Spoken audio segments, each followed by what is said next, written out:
رانا في أكبر محمية طبيعية في الجزائر، محمية طونغا. غابة طونغا فيها الخضار، فيها الشجر. رايحين نفوتوا على المرحلة الأولى اللي هي الغابة، نصوركم شوية تشوفوا معنا الغابة.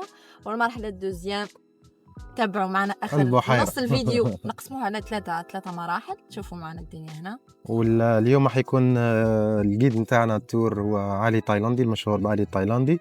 صراحة جيد روعة، وننصحكم أنكم ديروا التور تاع البحيرة، بحيرة القلعة، وخلوكم معنا درك تشوفوا وش راح نوريكم.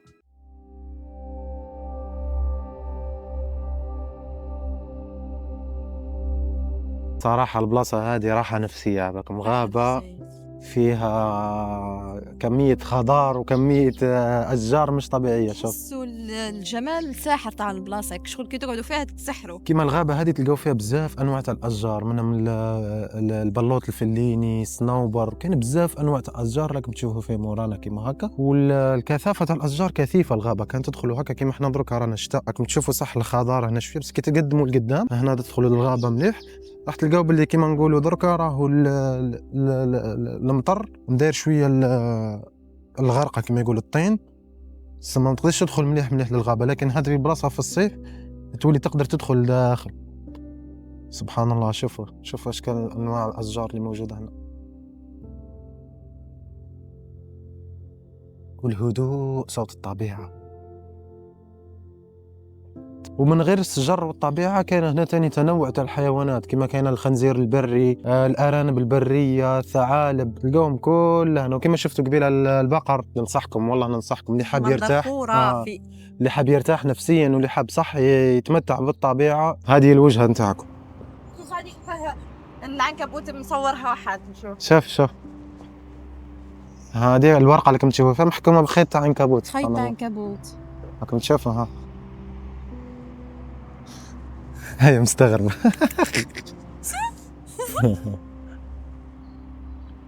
سبحان الله، لاصقة. عندك عنكبوت فوق راسك. يا رب، هي خوفت، تخاف من الحشرات. مازال الغابة راهي لداخل، هذه غير كيما نقولوا الدخلة تاع الغابة، بصح ما نقدرش ندخلوا السباب هذا اللي تشوفوا فيه الطين. في الصيف هنا تقدروا ملورة من هي. كاين غابة في الصيف شغل كنا نروحوا ملورة جاية واسعة وكبيرة، بيست كبيرة. فانتوما كي تجيو تقدروا بار اكزومبل تجيبوا معاكم الماكلة تاعكم وتريحوا هنا في البلايص هذه التحتاحة هذه كلها تشوفوا فيها الخضرة، تقدروا تريحوا تما. كاينه طوابل هنا كما كنتم تشوفوا لي طابل. والصراحه بلاصه امنه محروسه، ما عندكم علاش تخافوا، عندك باركينغ تما وين تقاري السياره تاعك. ودركا راح ندوكم للوجهه، دركا رايحين لوجهه واحده اخرى في طونغا. يلا تابعونا باش تشوفوا واش كاين. الوجهه التاليه مع شكون؟ ما نقول لهمش. خلوها لكم سيربرايز. شخصيه محبوبه، فيديو معانا، شخصيه محبوبه ومعروفه هنا في الجهه هذه.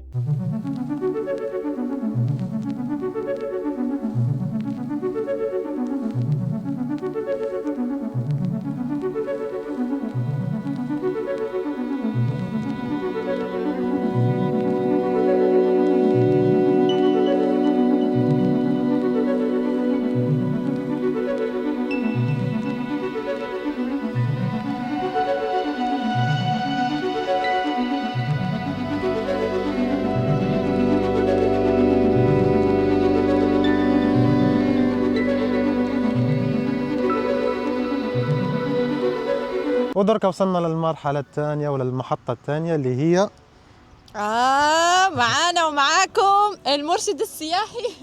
ويلكم تو طونغا الجايد علي التايلاندي. مرحبا بكل عشاق الطبيعة، رفقة المرشد السياحي علي التايلاندي في أكبر المحميات في شمال أفريقيا. الآن متواجدون على ضفاف بحيرة طونغا التي تتربع أكبر بحيرة في الجزائر، تتربع على مساحة قدرها 2600 هكتار. علي التايلاندي مرشد سياحي منذ أكثر من الأوائل اللي داروا السياحة البيئية في الجيري.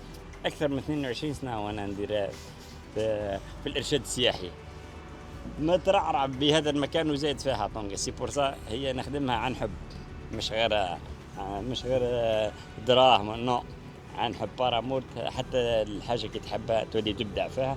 واليوم راح نمتعكم، أكيد راح نروح للشالي تاع الرئيس الراح شادي بجديد، نشوفوا الضيفان في البحيره والطيور. خليكم معنا. ودركا راح نركبوا مع علي في الزورق ولا القارب الصغير نتاعو، ويدير بكم تور هنا في البحيره ويشرح لكم كاع التفاصيل على البحيره هذه. ودركا هنا راكبين مع علي، هاو يدير بينا تور وبيك تعيش. القارب مش كيما القوارب اللي تركبها في البحر، هذه بوسيله بدائيه، هذا ستيل تايلانديز. التايلانديز يقول القوارب هيك، نحن زايدين لها من سوقنا نسوقوا. يعني انت الشهره تاعك تاع التايلاندي بسبب القارب، بالطريقه اللي تسوق بها القارب والشكل. ما شاء الله. فهمت. نحن زايدين في محميه طونغا، ود كان حكم مشتى من صغرنا نسوق القوارب هذه، بعد هي جت يدي ما شاء الله. صراحه ننصحكم بالتور مع احنا رانا جينا معاه من قبل، فمن قوه اللي عجبنا التور معاه قلنا نجو نعاودوا نرجعوا نصوروا لكم فلوق لليوتيوب، خاطر هذاك الفلوق اللي حطيناه في التيك توك والانستغرام كان خفيف، وحبينا نعاودوا نرجعوا باش تزيدوا تشوفوا مليح التفاصيل وتشوفوا المعلومات كامل من عند علي. الماء في فصل الشتاء متوسط العمق هو 2 متر 222 ماكسيموم، الحد الاقصى 4-5 متر في فصل الشتاء. كي يطلع تموت لا فيجيتاسيون كامل، يبقى غير تقدر تقول السوسن الاصفر، ويعاود يديروا نفدي في البخانتو لا فيجيتاسيون السبارغانيوم ولا السمار، باسكو البط المحلي ولا المهاجر راح يدير اكيد العش في هذه الاعشاب المائيه. تشوفها كي من البعيد تقول بحر، من بعد كي تكون باللا فيجيتاسيون تبان لك حاله جا واحده اخرى كامل. هذه في الصيف تولي خضراء صح؟ في الربيع والصيف. ربيع هذه الربيع ماشي كل قادر بلايص تلقاه مازالوا صافيه، تلقى وين لونيني فاري تو وين النوفر الابيض ذيك. كي تشوف الاشجار هكا تقول هي ميته وهي نو. هذا السنديان وين الغابه اللي رحنا لها البارح، كي تطيح البذور هي يجيبها الكورو تعاود تنوض واحد. يعني ايكو سيستم بيئي وحده يعاود تطيح البذور. عندي حتى ريبورتاج في التلفزه الجزائريه في 2014، كي تطيح البذور تلقى لي مديتي بلا ما تغرسها تعاود تنوض.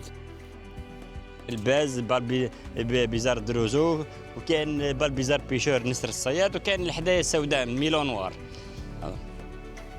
المياه عذبه، كي تلقى النباتات والاخضرار سيد لودوس، مستحيل تعيش في الملوحه، باسكو القلعه مدينه البحيرات، وكاينه بحيره مالحه ما فيهاش لا فيجيتاسيون. كان هذا ما مالح عذب. حدود البحيره هي كل بحيره تعتمد على المطر فحسب، كل صيف تنجم، بصح هذه على مدار السنه وعلاه، هي على شكل وعاء يصبوا فيها الاوديه والامطار على مدار السنه فيها الماء. صور لهم الجوارح هذوما اللي قاعدين نشوفوا فيهم، هذاك اسمه بالبيزار بيشر نسر الصياد.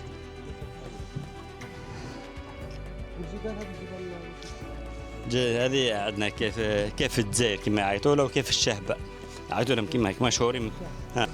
بعيدا عن صخب المدينه وكل عشاق الطبيعه، تحب تعيش حياتك وتبقى حركي وديناميكي، لازم تكسر روتين الخدمه القرايه. عندك غير الاسمنت كل يوم تشوف فيه قدامك، والدنيا حتى لا فيردير ما كانش.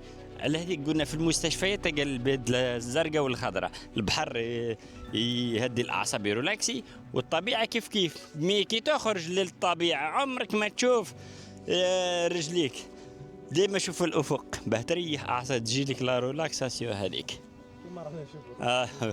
على مد البصر.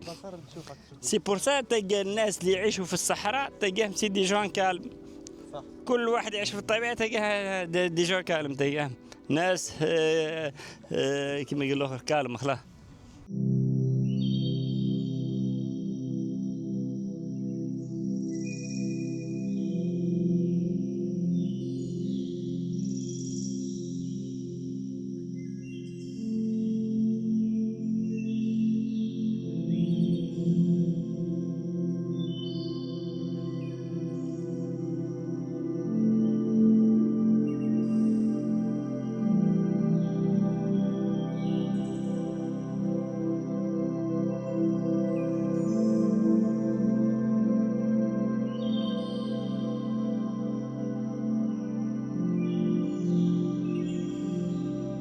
نحن الآن في غابة السنديان، هذه أشجار أمريكية موروثة من 1920، ما انقرضتش. كل ما طيح البذور تلقى الرطوبة تعاود تنبت. هذا يقولوا السنديان أو السرب الآخر يعني بدون مثل أوراق، يكون بدون أوراق، عنده جذور فوق المياه تسبري بها. في فصل الخريف قلنا يحظى بلون الجزري، جاءت تولي حمراء الأشجار. بعد في فصل الربيع مارس تبدأ تخضر حتى الأواخر الصيف، حتى الخريف وهي خضراء. في فصل الصيف تكون باردة خلاص، مكيف طبيعي والله. هاي الجذور، صور لهم الجذور هذه تريسبيري بها، هذه تتنفس بها، الوحيدة اللي تخرج الجذر فوق المياه وتريسبيري. ودرك يا جماعة بعد ما كملنا مع البحيرة اللي شفتوها ومع الساحرة الخلابة صراحة، والتور اللي عملنا لنا عليه ربي يحفظه ويبارك فيه، نتوجهوا درك للبحر وين نلقاو الجمال تاع النظام البيئي البحري والكثباني. البحري والكثباني. شفنا الغابي والبحيري، سبحان الله. أنظمة بيئية في نفس المكان في العالم ما كانش. صح. سي بور صح هي قلة سياحية بامتياز. معكم معالي التايلاندي مباشرة من بحيرة طونغا الساحرة. ويلكام تو طونغا. ويلكام. وقبل ما نروحوا درك على البحر نوري لكم البيت تاع الرئيس الراحل الشاذلي بن علي. ايوه كنا يا اخي في البحيره قبيله لتما، درك انا رايحين الطريق اللي تدي هي طريق واحده تديكم الكلش. تدي بلايص للشالي كما يقول. هذه الدخله تاع الشالي كما راكم تشوفوا. هنا الرئيس الراحل الشاذلي بن علي كانوا يجوا يديروا الصيد تاع البط والصيد تاع الطيور. هذا الكوخ اللي كان هنا. وكما راكم تشوفوا هنا هذه الكائنات اللي تعيش في البحيرة. عندنا البط ذات الرأس الأبيض، عندك اللوتخ، ثعلب الماء، دجاجة الماء السلطانية، دجاج الماء حمراوي أبيض العين. هاي كيما هنا الفوق هاد البوست منه يصيدوا ديريكت بلي فيزي. هاي نطلعوا الفوق. هاي طلع الدجاج الفوق. هاي راي الفوق يا رب.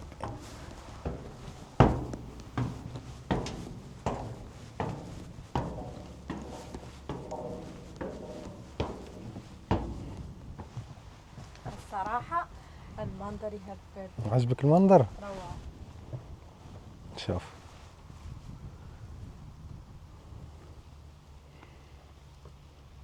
احكي لهم على الجو كيفاش راهو. شو بزاف برد. البرودة بكون نقول لك شحال درجة الحرارة. روعة. كاع ما نخرجش من هنا. 18 درجة. وريل. درك عليه 18 درجة. الحق علينا وقت الغداء دركا. نروحوا كاش ما ناكلوا ونكملوا الرحلة تاعنا.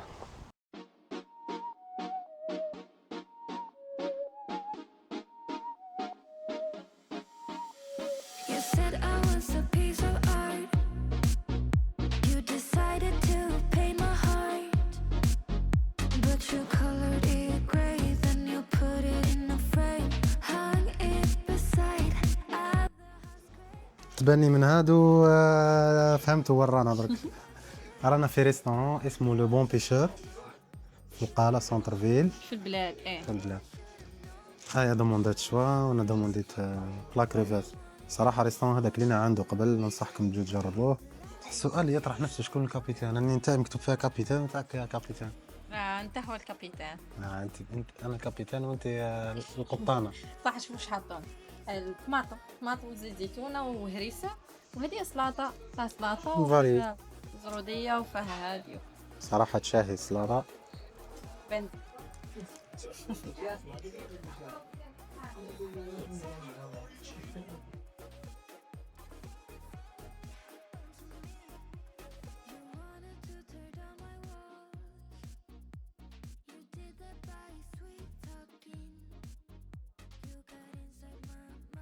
الماكلة كانت بزاف بنينة وننصحكم بهذا المطعم ونعطيها 1,000,000/10.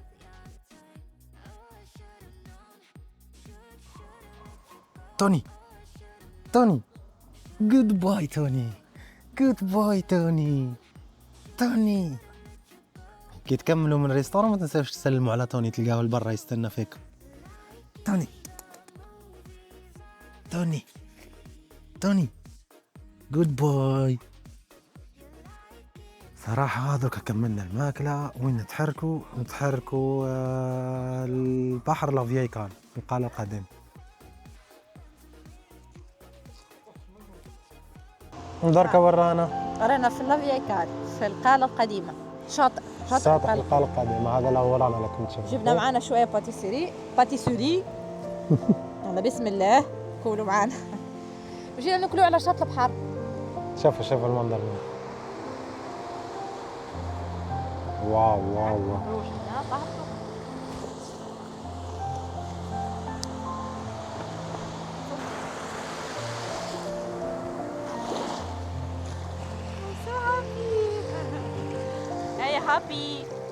هابي.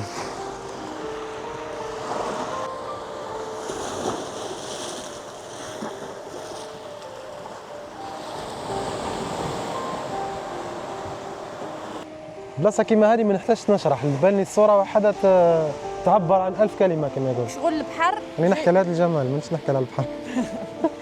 شغل البحر جاي في وسط جبل، شغل هو جبل كبير وجاي في وسطه البحر. راحة نفسية. نطلعوا دركا من الفوق منا وين نروحوا؟ ورينا. نروحوا من هنا. احنا دركا رانا هنا نطلعوا هنا. نطلعوا منا الفوق كامل، بس باش نطلعوا منا لازم نطلعوا هكا وندوروا من هيك ونطلع. دركا كنا لتحت منا راح نروحوا هكذا وندوروا منا. يلا بينا يا ايوتس. صراحة أنا دي هذه الكاميرا. وريهم الطلعة. شوف هنا كان شط واحد آخر، الناس اللي تحب لي روشي ويحبوا يعوموا في لي روشي، هاي بلاصتكم الجنة تاع لي روشي هذه. ومنا شوفوا لي الطلعة كيفاش دايرة. صراحة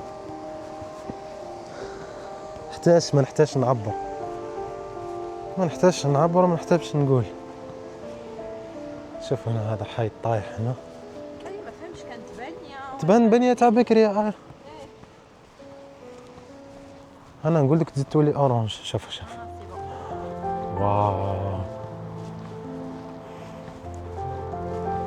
واو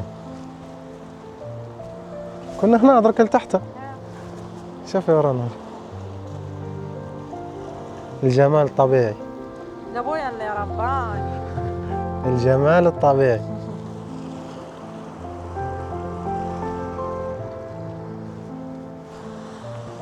من هنا هكا وتهبط. خطرات نتخيل روحي هكا سوبرمان نطير ونهبط. سبحان الله. صراحة مكان. هذه هما الرمال الذهبية والبحر الأزرق. درك صح مش حنستناك. صحتك ألف صحة. وهذا خذ يدي تاعك. وريني شو هذا. أنا اخترت هذه. وش قلت لي اسمه؟ خبز تونسي. خبز تونسي. بابا. اسمه بابا. شوف تحت تجيك كريمة تاع فريز وفوقها كل بسبوسة هكا وفوقها شوية الآخر. وأنت وش جبتي؟ هي تعشق في حاجة اسمها شوكولا. جبت كيكة شوكولاتة.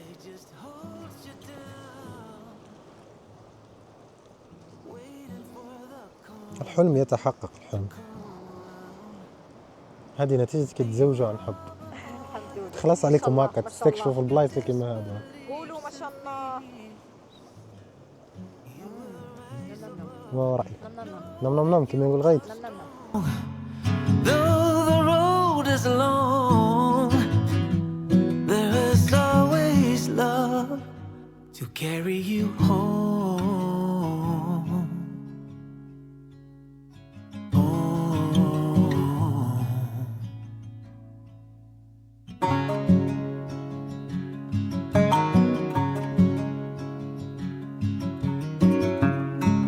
When there's no solid ground, walls are closing in, and you hear the sound. طلعنا لفوق. كنا نهيك قبل. هاي خلاص ماتت. لازم نرجعوا نديروا سبور لازم.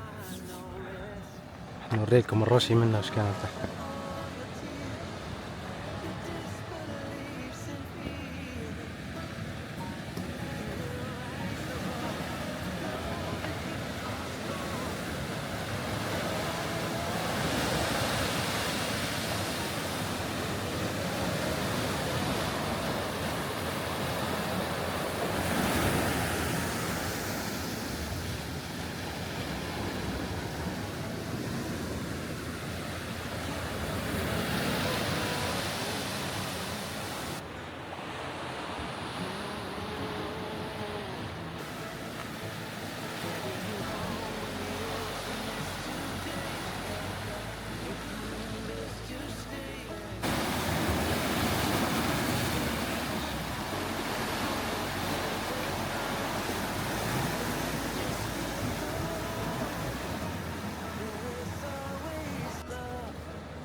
وهذا كان فلوقنا تاع اليوم انتهت رحلتنا في كوكب القالة. كوكب القالة. نشوفكم في فيديوهات جايين ان شاء الله. والناس اللي يعرفوا البلاصه هذه وين يكتبوا لنا في الكومنت ولا وش اسمه. باي باي. باي. Take care. Though the road is long, there is always love to carry you home. Home.